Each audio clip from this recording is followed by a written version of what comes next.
Mo fa ma to ko ke fa ma le mo ke ma ke fa no ngai ke le fa mo e afion no fa ngo mai e to tapu mo ko le ke ta po uri me mo ngai to mai pe ke amolo mo mo ngai lo to maka ring me mo la ma le ma ni ke la ke hiko ve mai ngaha ko to pe ko vi me mo lo to ko ma utalia nga vai ho fo la ai kune mawhai ke whamu ui ha maulau maari e Jesus Christ ko aro ko mau whamu ui. Amen. Ko kore ke u whangai ngai tau whatapu tau pek wha awhaket be me friend ke tā mua mua mawhapalu. Whakakode tau programa wha wik ke koe ni o lotu tohi tapu. Koe lotu tohi tapu koe halai ko tofa he egi ke tau whauai. Tau hi ake tau mo ui me time ki i tāneti. E lotu tohi tapu koe lotu whainhuine me tohi tapu. Me tohi tapu pe. Ai mea ke tau tui ki ai. Me mea ke tau whai ki ai. Pea koe oku. E tai leki mo tolu ko be, wha mea mai ke tau programa, ko tau programa ako koe nko, wha lere he Zoom, ka mata ia bonbon, tai mihiwa koe na tongani, pau ke whie kau ke ai, wha whie at mo tolu, wa tāwe, tai totongi be ako, koe programa koe ni, koe temi koe ni, ko mata koe ni, wike fitu, ai te tau wako ai ke tohi sāme, pau ke whie ilo lotu tohi sāme, uko humai be ko whanongo ai, ke whemau ke whae ngai ngā whakaako ko whemau, ni pia koe nau whemau e ki toi whamoni ako e ako koe ni, te nau whae ngai mea koe eka, kua tā bega ni e whehumai o whanongo. Tohi mai bega te au he mafu.palu@gmail.com ke ato e whai ki koe e Zoom link, ko mata e ako koe ia i he taimi hiwa, PM a tongani, e taimi valu a Nusila, taimi ono koe a Australia, ka mataia he moni te koe ni a bongbong. Tau whanonga mai wene tohi Ngaue, pau tawa o mai ne tau whanonga ki he tohi Ngaue vai tātolu, pia koe vai he ves tātolu ke whātaha. Aia, koe mahu inga e tau kawe ai malanga e gospeli, neongo ai ngaahi fakafe'atungia. Ka inga koe malanga e gospeli, maranga ke ai fora ai otu koe fora ai toki tapu koe gospeli mai paula koe pegia Christ koe tau ke pegia Christ koe tau ngaahi ang hala o whakatatau ke tohi tapu te rio ia pea whakatohitu i ono aha tolu o whakatatau ke tohi tapu aia koe gospeli koe tohi tapu ia tā noa ia pegia me tohitu ai koe Jesus Christ kama mole tau ngaahi ang hala pea kono malanga i koe o tohi tapu malanga e ngongre lahi au pita ngai fakafe'atungia o hange ka lauga e himi o ku tau i tua mo loto foki ai pega ngata pe te tau tolu ko tu malanga ki ai ngongre rei fola kana mo ni ko no finga ke mo ui he fola ko ni ka hai ne me finga ta mo lahi ngai fakafe'atungia ke tau mo ui e gospeli me tau malanga e gospeli kai ke tau ai koe vai tātolu koe e whakaukau e tolu. Pe ves tātolu pe ke whātaha ko whaam ke tau whanongo ke ai. Take a gie tau whalaula loto he ki programa koe ni. Koe rua ki pehen. Ula he ngai whakawheatungia ia koe Ngaue he gospeli, pe koe malanga ke gospeli, pe koe mouia ke gospeli. Kai oua na tau tuka. Blahi ai ngai whakawheatungia e Ngaue, malanga, mouia ke gospeli. Kai oua na tau tuka. Ai koe vesta hatolu e ke tānima e whulawhula koe ni. Oku pehe. Ngai vai tātolu vesta hatolu ke tānima. Pea kua tuat me i pāfosi e whulau o Paula. Na nau hoko ki peaka i Pamfilia. Pena i aki ki naua e Sioni o ne Foki Jerusalem. Ka forward pe ki naua me i peaka o na hoko ki Andeok aia kui Pistia. Pe a Sāpate na na hu ke wharelotu o Novohifu. Pea hiri e lau e tohi lau me tohi palofita. E whekau mai kau pure e whaelo tu ke whaha ke te kinaua siong ma tā pure. A pau koe ha motokoni ke whai ke kakai pēa mo rea mai. O wharatonu e tau eiki, whawhita i bege hotua. Aia, nanau wholau pēa mo sione maake. Mo sione maake koe tamai ai tō whewhine o pāne pasa. Ko pāne pasa ni mo Paula, na wholau me sasko Antioke na tau siokera o programa kuhiri, koe kamataini e whanonga, whamisnare uruaki koe a Paula punga u hike den me ki motko ko saipalo taimi tleniane na te foki ki Asia minu koe vahe fonua ni i loko karetia tonga ai koe vahe fonua ni mata na whaike e tohi karetia ko karetia koe ko ha koro koe vahe fonua ange ka tau pehe ko vava ko ha pai vahe fonua we fangi kolo ai ko fangi kolo en na nau alu me no tuat me pa fos ai ko kolo ya ko na nau ia ko mo sesio paula ko I sei palo o nau hoko ki peaka I Pamfilia peria ki ai ki nau e sione o sione na ave ko e tauhi ke te nau aia ko no ai ta hako na toko ni en I nao ke malanga ai kosperi foke sulia ki e sione ki nau pe foke ki Jerusalem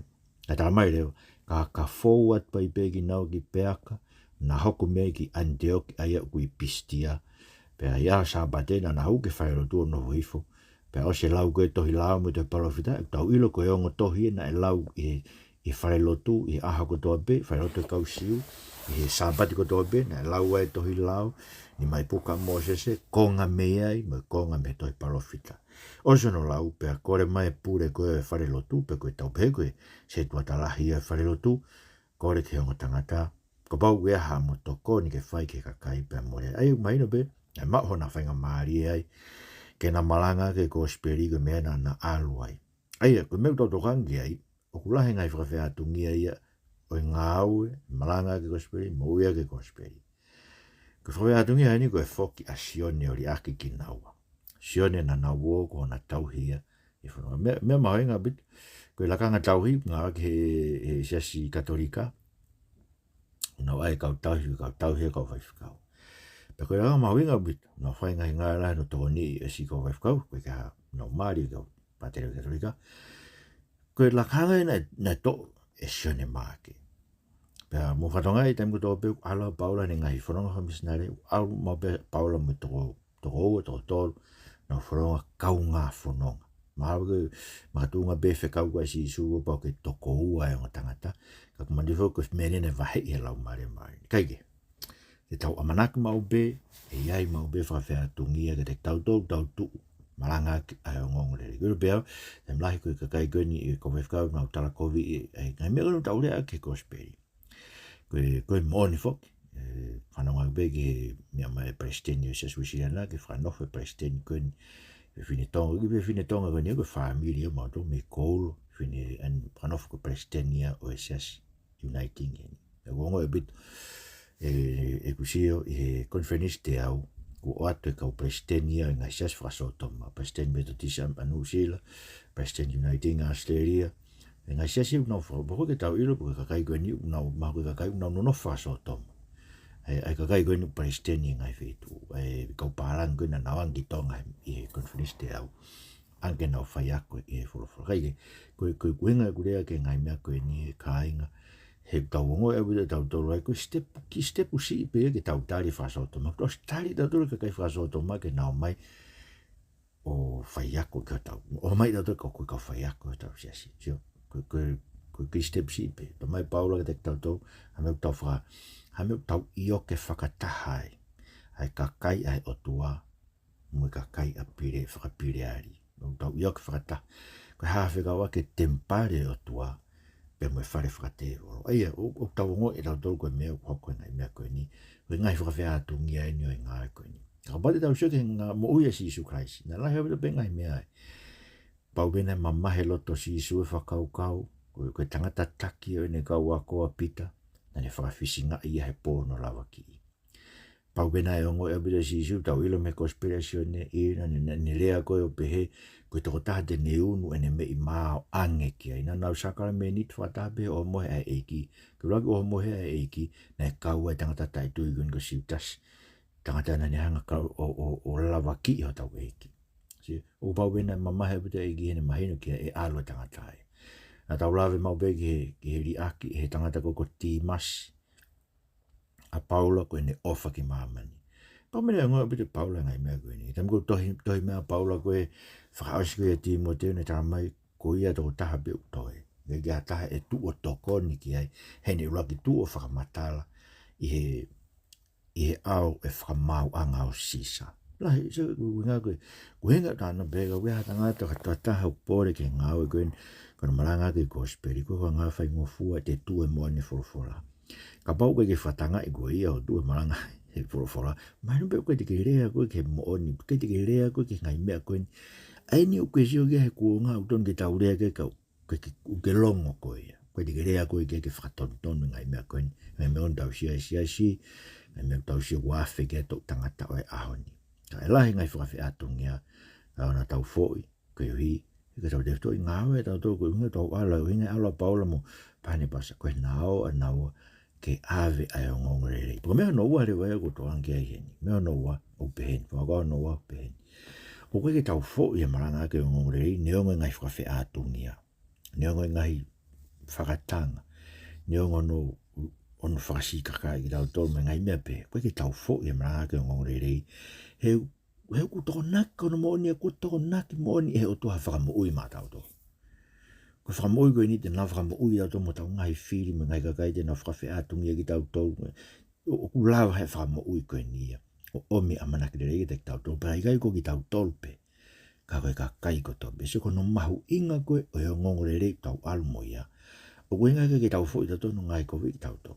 On tala kovi. Ono lau kovi. Ono mimi o ngai mea ko tō pe tau whai. Kai tau fo'i tau he tu o rea ke wholofola ai o tua.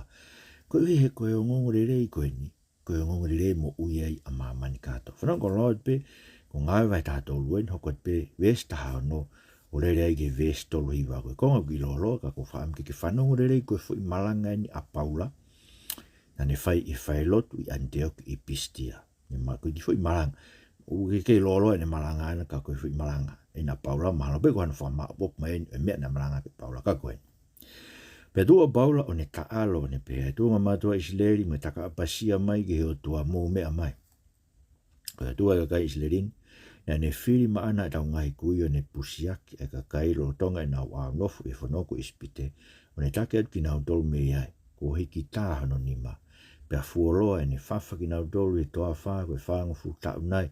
Pe heire ne whakaauhaka kai e fitu e whanoko ke nani, na ne vahe e whanua mo nau tofi. Koe whiunga ia mo e whange au ma ne mga futau. Pe heire ana ne tuku nau kou whakamāua o kia sa miwela koe palofita. Pe heire ana nau kore hatu. Pe a tuku heo toa mo nau tolo a saula koe whoha o kisi, koe mtābure mtakari o pensimani o whango futau. Pe a kone riua ia, pe ne whakatua te wita ke tui ke teki nau tolo. Aena ne wholofola foki o whakapapau. Ko toki ilo te vita koe foha o sese, koe tangatai o ku ao mau kuloto. Koe tahe te ni whai ngai tutu ni kotoa, koe haku e toko taha ko ia, ko omi mea o toa mo Isleri o hange, koe ne tala o wha, ha toko taha ke whai whakamo ui, ai e ko si isu. Kana tomo o maranga ke sio ne ke kaka Isleri kotoa pe, e baptais whatomala, e whakamelo melo e ne haere mai. Pero tonga e whai turikaki e sio ne whakapue pue na ne whapehe, koe hau iho moulau, koe kai ko ia au. Ka koeni, o ku hoko moa he toko taha kui kai te utau ke vete na topu ai. Ka inga mātua, ai hako to tonu e prahame, moki mou tolu. Ai taka abasia mai ki o tua. Ko ki tau tolu e ko whekau mai ki ai ai tala e mui anga ko ia. He koe kakai unofu i se ma mo nau kaupure. Koe mea he ufi kaua ke teki nau tolu e toko taha ko ia. Me ngai rea e kaupalo fita. Ai au kulau he ngai sāpate hoko hoko. Ko nau whakamo oni ke ngai parofi sai ko ia e nau whakamau mate ai.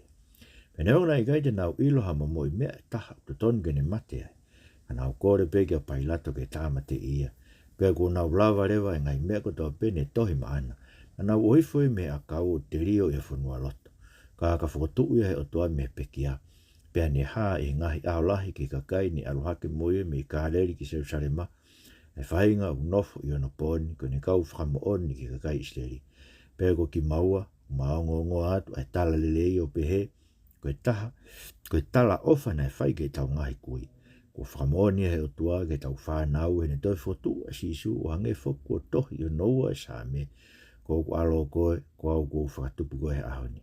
Pea koe mea ke ne whotu ue me pekia, ke ua na toi kākunga ke whoki ke au ha, kua ne wholofola o pehe te utuk ke te mau tolu e ngai tala ofa ne whai ke te wita, aia o ku topu tapu pea pau. Koe au ne pehea i foki i e saa me taha. Tala e haide ke tuku o toko taha top tapu ke ilo e au ha. E ko te vita, hiri ne Ngaue ke no tok tangata o whatatau ke whina ngalo ai o tua ne mohe. O ne urui ke ne ngai kui o ne ilo e au ha. Ka koe toko taha ko ia na e whakotu e o tua na i kai te ne ilo e au ha. Ko ia e mahino te mo tolu ka inga matua. E me e toko taha ko ia, maranga ke te mo tolu ai whakamore more anghala. Pe koe ngāhi hala nei kai lau ha mo whakatonuhia me ai e whai ake lau a mo se. Kai tau taha koe ni ilonga ia ku tui ni mau e whakatonuhia me ngai mea koe ia ko toa pe ko whawhatonia tau e ki whawhetai ki atua. Aia, koe malanga ni a paula koe ni malanga e gospel. Musuke ni malanga ana koe malanga i kotoa pe tohi tapu. Pe koe ka veinga ni malanga mahina ka te tau tolu koe tohi tapu whakakakato e ko si Isu Kraisi. Ko mata me no whiri koe e parahame, Aisake se kope, pe na o ki ispite, whamono uia ki nau tolu ai, pe angai o tua omi ki nau tolu me ai, whawhanonga ki nau tolu i toafa, pe ne omi o neanga kapusi, pre angai fitu, ange mo nau tolu e whanua e tala o wha, hiri ono ange whanua e tala o wha, pe ne anga ne hoko e kuonga kau whamau au kia Sami Wela mo Saula na kore hatu, whatua Saula pe ne riua Saula, pe ne anga rewa whatua te vita maini ko te vita, ilo he o tua koe tō taha e o whai ki no whina ngaro. Pea tupu mea te vita, ai whakamo ui. Eia koe o ngongore rei au alumo, tau alumo ia. Koe ia e na whakamo ui. Ta mai paula te kau tō koe whakamo ui koe ia, koe si Isu Kraisi ia. Pea koe whakamo ui koe ia, koe alo ia o tua. E whakatoi tuu ina, e tahanga he kau taki o tau taki lotu koe se usare maa, whakapongi ia, tutuki e he akau, panau te rio ia. Hanga he o tua whakatoi tuu ia, pa hanga he o tua whakatoi tuu ia, ke oa ten toi mate. Ai maina ka paula, na ilo he hasi nei ka kai na whakatoi tuu me mate, hanko la sa losi, hanko i kitain koe asai losi koe pure e tempare, na toi tuu, na whakatoi tuu, na to me mate, kane nau toi mate pe. Rau maina wete paula, tau tāko e ni, ne whakatoi tuu ia he o tua ke oa toi mate. Ko te hewita na erea ge he sa me taha no ne pehe, i kai ke sio hono sino ke au auha. Kana e mata te wita pau kei tanu pe, pau ui hono punolo tau tu pese sarema. Na rea kia pita hene malanga koe ia Ngaue wahewa. Tanga paru mohe. Ului ke ne ngai kui ilo e te wita ia ai au auha. Kako tō taha koe tala noa gai. Asi isu koe na whakatoi tu me pekia. I kei kin toi ilo e au auha. Koe uhi kua koe alo ai otua. Pea koe ia koe tō taha ia, koe pūre ia, koe tu ia. Koe so koe whakamo ui ia. Koe uhi he kumalanga ki ai ke te tau tolu whakamone more angahala. Ngahi angahala ko tō bēnā tau whai koe ke lawa ke whakatonuia lawa mo se se. Mai whakatonuia me. Ai koe me lahi wha, mai no maa me sisu. Koe whakamo ui ia. E i kai tene toi mate. Ui ai whakamone more angahala o maa ui ono hua wha. E renga tai, o maa whakatonuia ai ki tau tolu. Mea ko tō bēnā e whai ake lawa mo se se. I tuata mai e paula. Ilonga aia o kutui. O kune mau e whakatonu ia me ngai mea kuia. Tau whawhetai ki o tua ki aha tau whakamo ui. Te mlahi tau whakakau mo beke te tau tolu. Ko pau ke tau mate ki tau moena bit pe ia. Ko uhinga e tau mate ko e angahala. Tau whai angahala ko tō pe, pe te tau mate ko tō pe anga. Ka kuia ino tau whakamo ui. Tau tau ke tau whalala ki ai. So ko mea mawinga bide ko ngoi ko tau, ko mea ko tau masiwa. O ku hange ke te au ia ko mea tau lai tau whakamo ui e paanga.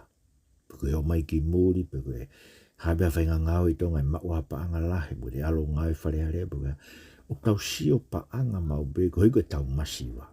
Ko whakaam ke whakamahino, o bitu ke te tau tolu, ai mea mau inga koe ni. O ku hiko tau whakamoi tau paanga. Ka ufuea, e ne hoko koe whakamoi tau whakamoi paanga, ai mea koe ni. Ka pau koe ngoi mau be koe, taimi ko tau be, o ke whi mau paanga.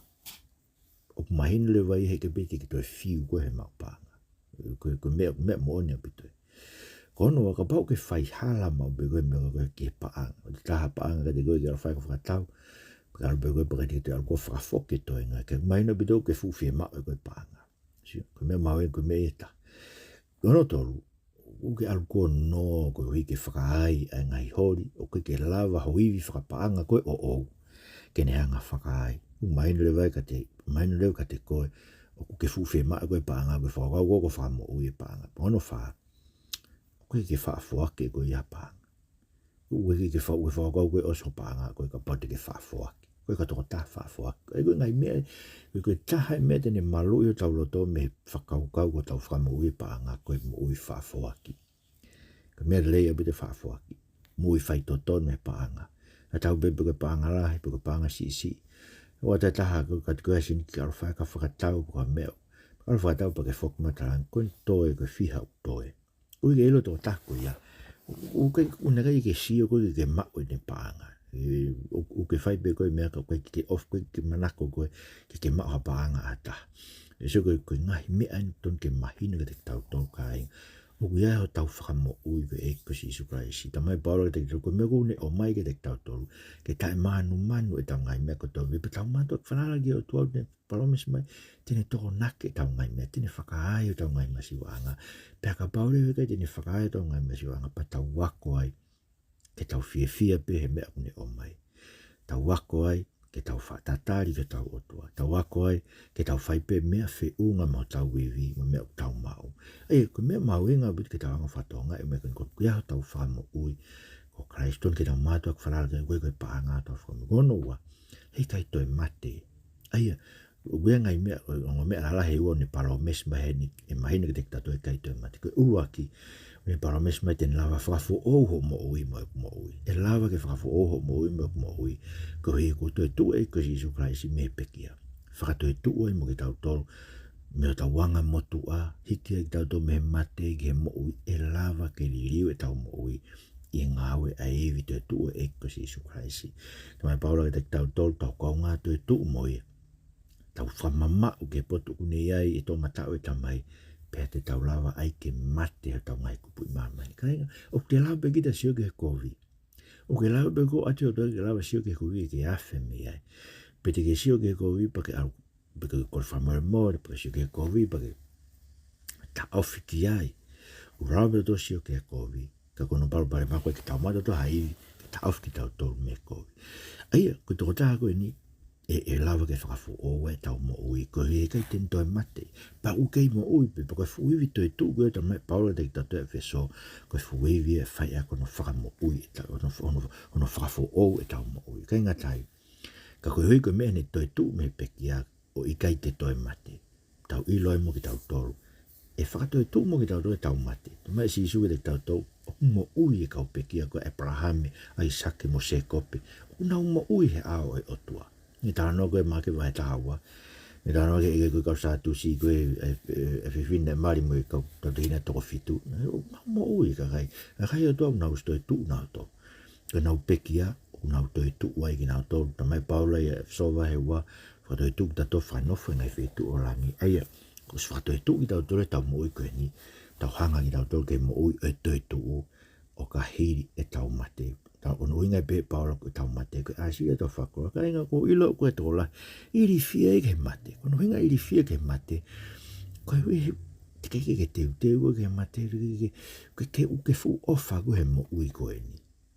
E ko tona ke mate ke o mate. Ko mea pau tahe i ho mo ui a ko tope.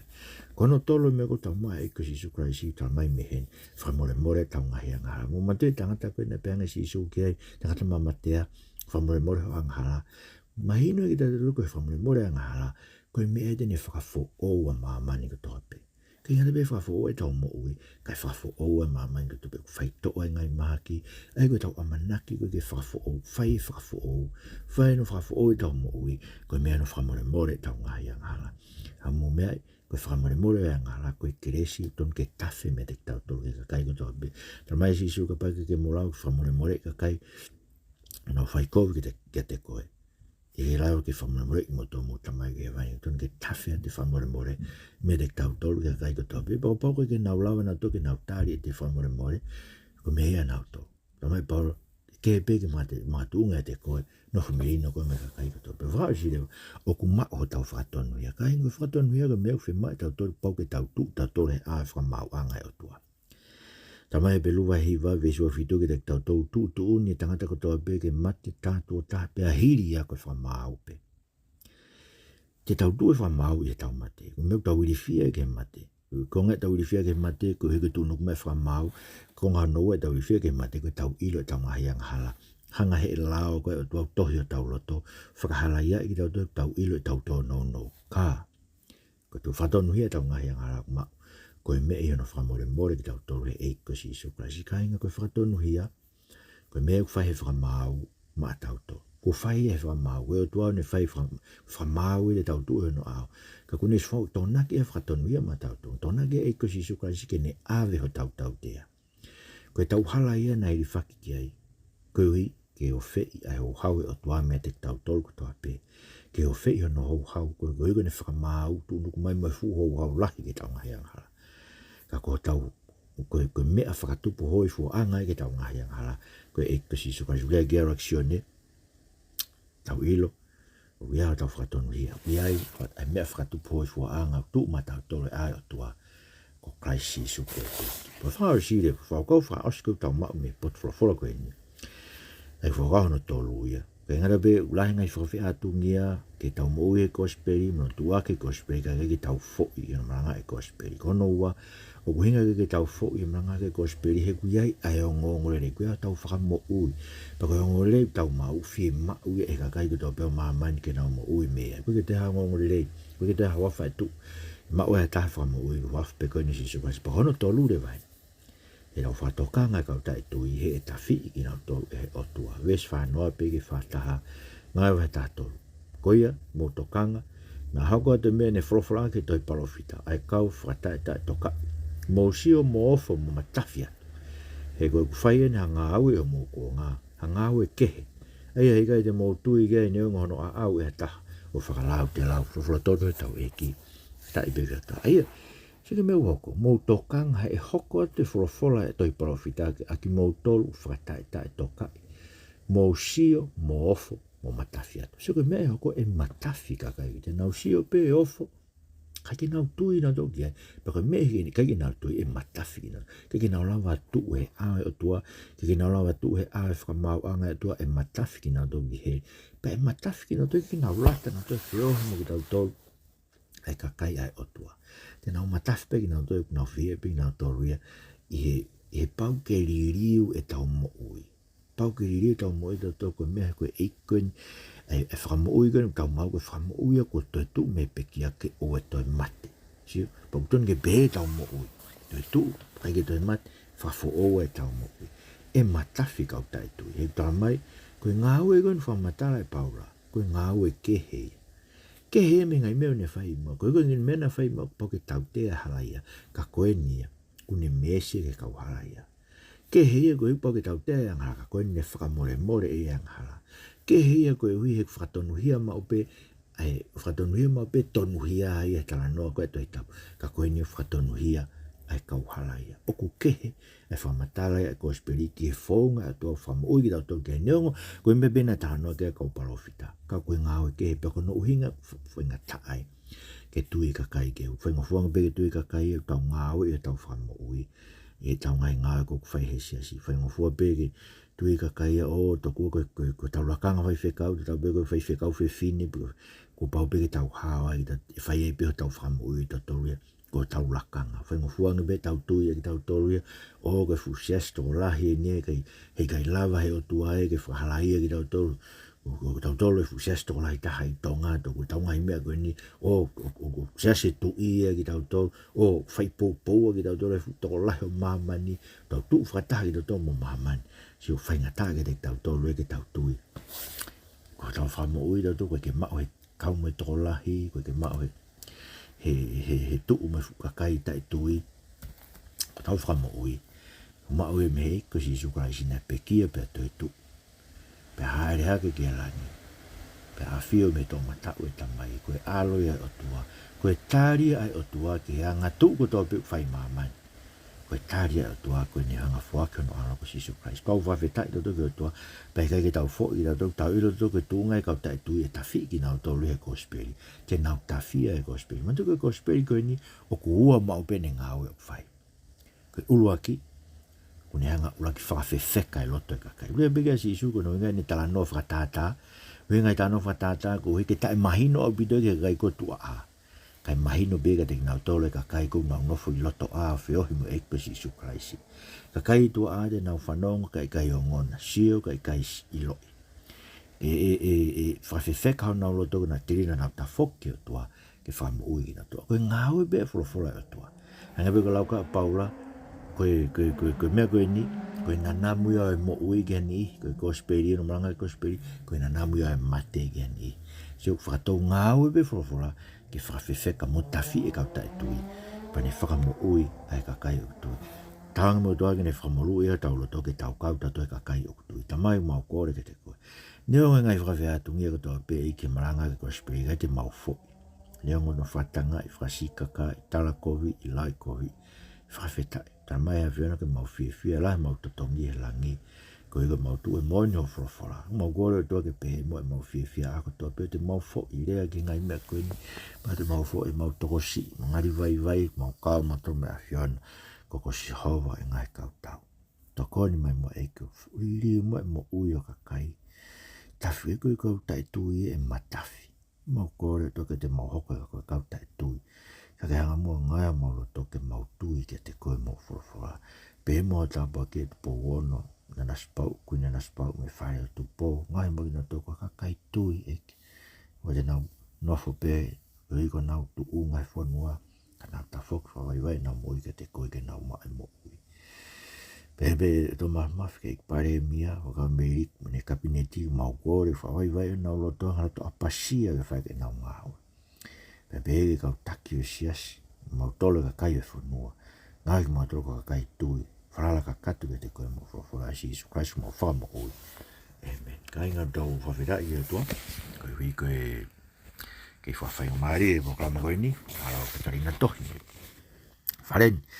Whawhainga maari e programa. Whamanata toi pe tau ori ta whakawhamiri. Tu e whiafi mai pompong. E whiafi koe pompong.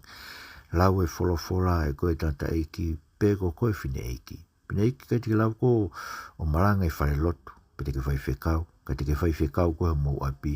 Ke utamai barovepi. Koe tamai mo e whae una ako nekina ki whanau. Taki e koe lot whamiri ka pau koe ke tokanga motu ai ke whae lot whamiri. Tu mai koe whine eiki o tataki. Whae lot lau e wholofora. Lotu. Te ngatai. Lau hawahe whae toi tapu. He ako toa pe ke ose toi tapu. Lau tua taha tau ko toa pe. Heanga halai mo ui. Vete lewe ke tua ta foki lewe o tongo ke yara mau. O whalare mo toko toa pe whamea mai ta programai. Whamarata mo mea mai. Mo mea tua whai.